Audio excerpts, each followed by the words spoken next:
Welcome to Pindar Poetry. We hope you learned something new. In this video, I will show how to make gravy vegetable. Start by prepping all vegetables and measuring stock and thickener, then sweat the veggies gently until soft and fragrant. You will learn how to build flavor with caramelized shallots, garlic, and herb stems, and how to balance seasoning with salt, pepper, and a splash of acid. I will guide you through thickening, tasting, and finishing for smooth, silky gravy. Work steadily when thickening gravy so the texture stays smooth and glossy. Melt butter and whisk in flour off heat to make a pale roux, then slowly add hot stock while whisking to prevent lumps. For a lighter finish, mix cornstarch with cold water and stir it in near the end, simmering briefly to activate.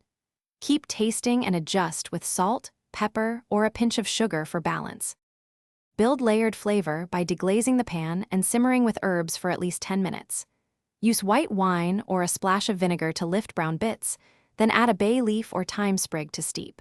Reduce gently to concentrate taste, then strain if you prefer a smooth gravy. Finish with a small knob of butter or a splash of cream to enrich texture and give a glossy, restaurant-style look. Thanks for watching. Consider subscribing if we helped you.